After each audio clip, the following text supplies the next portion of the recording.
Nella sala del centro anziani di Darf è stata presentata una cartina, la mappa di Darf, disegnata e con il nome in dialetto da Raffaele Amoruso, un artista in tutto quel che fa. Una mappa disegnata da lui con un'idea di Gianni Giovini, già un grande nel campo del disegno tecnico e che ad Amoruso ha dato l'impeccata. Questa è una mappa di Dar, di tutto il comune di Dar, ma principalmente le de Urdu, Erban e Angù, le montagne, perché i nomi, che in italiano si dice toponimi, non in dialetto che dice nomi, e praticamente l'ho disegnato a me, ma lo spunto, per chiamarlo in dialetto, me l'ha dato Gianni Giovini, ma anche il professor Marco Facchinetti, che adesso purtroppo è morto, e lui che tenia a fare questa mappa che, e dopo mi ho trovato con gli amici della natura, dai,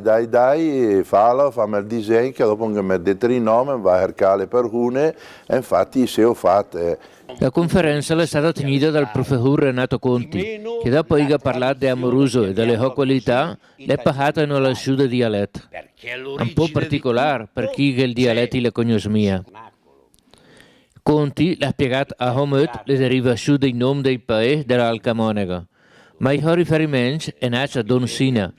che quando ha preso, il guia la pretesa di Haitot, e se l'ha data la versione sbagliata, come la popolazione dell'Alcamonega la parla in latino. Foda, è che le derivazioni dei paesi ha capito le origini della lingua locale, che è mai stata il latino.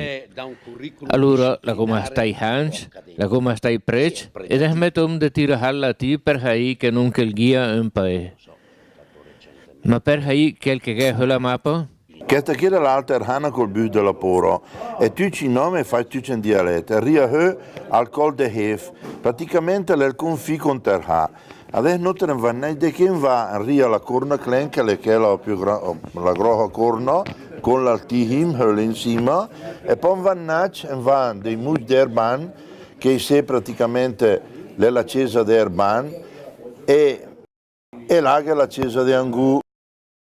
Ma mia appena i toponimi che ho fatto, come teniamo anche tutti i nomi e i prodotti locali che è in Darf, che è tutta la piana di Darf, che è la chiesa di Darf,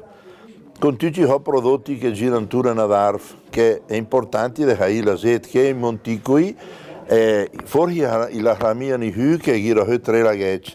è il lago del Castilì, è il lago dei Trebatù, e il lago delle Carete. Erano tre laghi tipici che fuori che non era giù a modo che i laghi che, però anticamente gira, dopo che l'Arco Park, insomma, che è tutto, ecco. Alla fine, il Hindi di Darf e Mondini ha ribadito l'importanza di coltivare la cultura locale e il suo dialetto, anche se lui l'ha capito, ma le mie vuole parlare. E allora, proviamo a imparare, e anche in geniale.